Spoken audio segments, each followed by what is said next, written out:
But Mitt Romney today, you just saw in Colorado, which is one of the important battleground states, making the point that President Obama has an outsourcing problem. Yeah, he does. And the outsourcing issue really causes two problems for President Obama. One, it underscores his dishonesty. The ad they were running, which all the independent fact-checking groups have said is dishonest, ends with President Obama saying, "I'm President Obama and I approve this message." It should say, "I'm President Obama, I approve this dishonest message." And the second problem he has with outsourcing is that there is a huge amount of outsourcing which was driven by Obama policy. The money, the $500 million they gave to Fisker created jobs in Finland. The solar energy grants they gave and created jobs in Mexico. The wind turbine grants they gave created jobs in Denmark. So the point that I think is really interesting is that the outsourcing issue underscores how few smarts there are in this White House and in this Obama campaign, that they expose themselves to the response criticism that I think, unlike what Mr. Solicitor said, is going to end up making this a winning issue for Mitt Romney. But isn't it a winning issue for the White House fundamentally?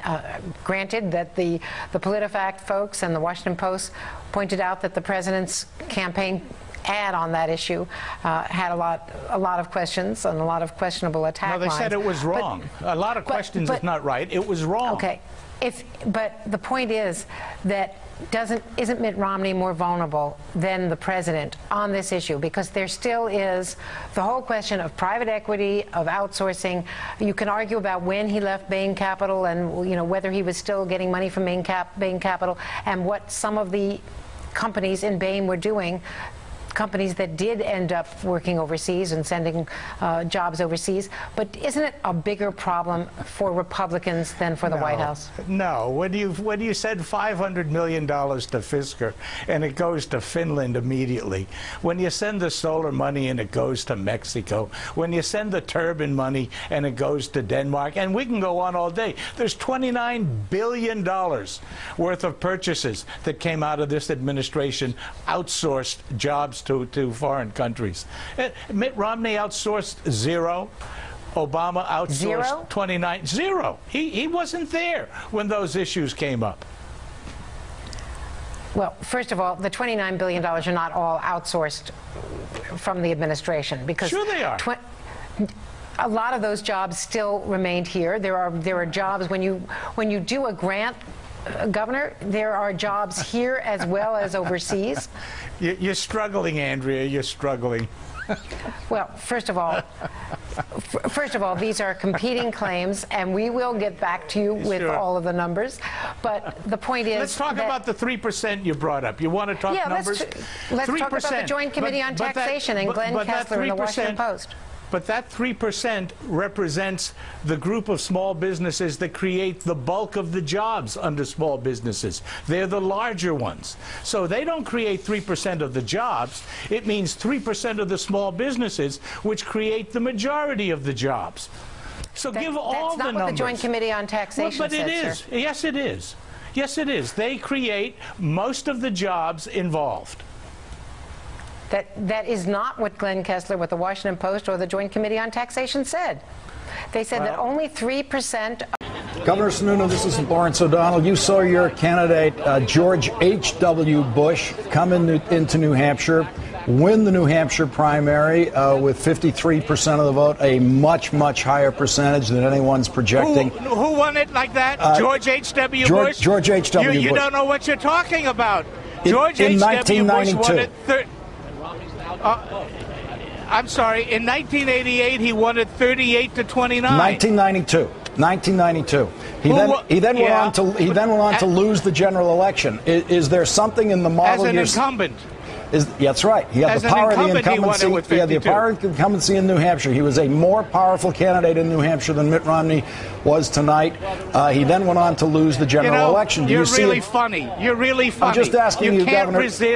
You can't resist. You really can't resist it, can you? George Herbert Walker Bush came in 1992 as an incumbent Republican president. Of course he got over 50%. Now, I do realize that he also lost when Ross Perot came in as a third-party candidate. I see no parallel in the primary. I see no parallel in the general, and I think you're grasping at straws. Well, but other than that, you're okay. You got to my question, and I thank you. I was just going to ask you, is that kind of strong finish that President Bush had in New Hampshire, and then the collapse in the general, is there something in the Romney candidacy that you see will predict for you a different outcome? Yeah, the Romney candidacy won in Iowa. It's winning here. He's not running as an incumbent. He's running in a fully challenged primary and putting those wins together. And he's prepared to go through this whole process, pick up the delegates, and go forward. Romney also has one advantage that George Bush didn't have. Mitt Romney's running against an absolutely incompetent president that's ruined this country's economy, that hasn't done anything to save jobs, and is only going to try and run by attacking Romney instead of standing on his record. But I think Mitt Romney is the one candidate that can withstand that kind of a campaign. Chris Mathews in Manchester.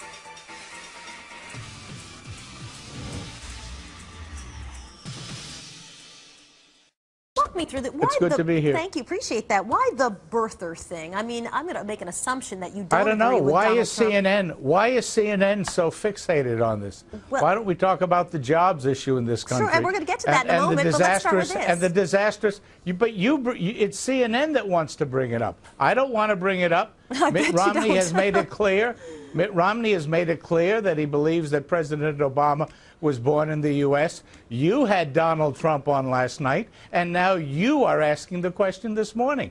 Well, it's CNN's fixation. So you don't think it's a valid question to ask if someone who is posing as a supporter/surrogate at a high level, Donald Trump isn't your random supporter, he's a high-level big funder, has talked about how much money in the millions of dollars that he's thinking about donating to the campaign. You don't think that that's a big deal, that that person consistently talks about the fact that he believes the President of the United States is not a citizen of the country? I think it's as equivalent an issue as Bill Maher, who gave $1 million to President Obama, talking with such a foul mouth about women. But you can't pick your supporters in this country.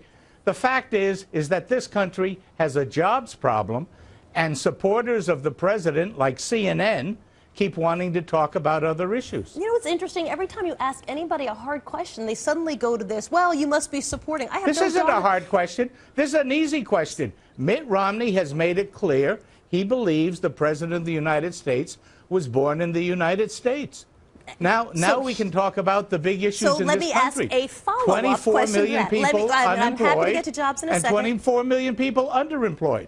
Which I agree with you on that front. And we're going to get to that in 1 second. But before we get to that, I want to ask you, why does Mitt Romney not go further? For example, as I'm sure you have seen many times, when John McCain was posed a question by a woman who asked him a question, not only did he say, here's my position, he said to her, let me correct you. So I'm going to play that clip for you first, and then we'll talk about it. Aren't you embarrassed to be side. speaking directly from the Obama speaking points that they distributed yesterday?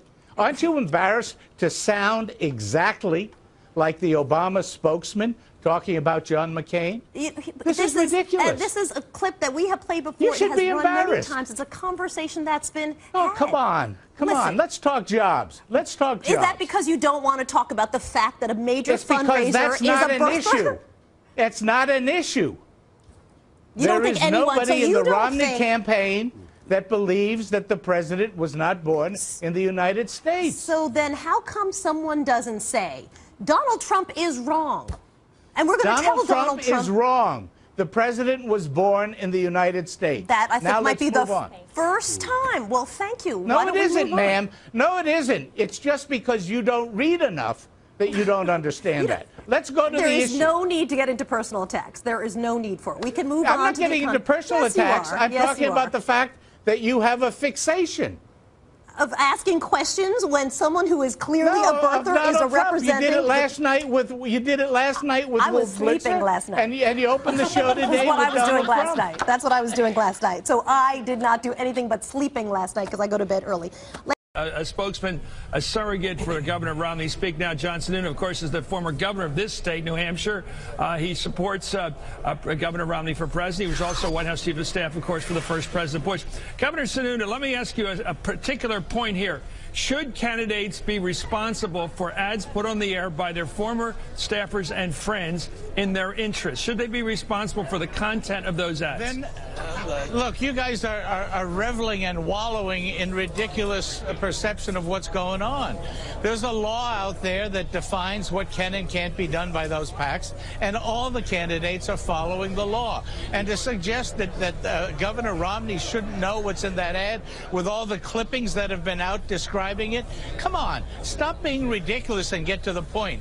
You guys don't even understand New Hampshire politics. When you think there's something bad about tithing your time to serve, if there's any state that understands that Mitt Romney going in and serving and giving his time and going back to the private sector is a normal part of the process, it's New Hampshire. Stop being ridiculous and talk about the issues, the job problems in this country, the need to cut spending, and the need to cut taxes. And when the Governor used the word ridiculous, you guys avoid just repeating the word.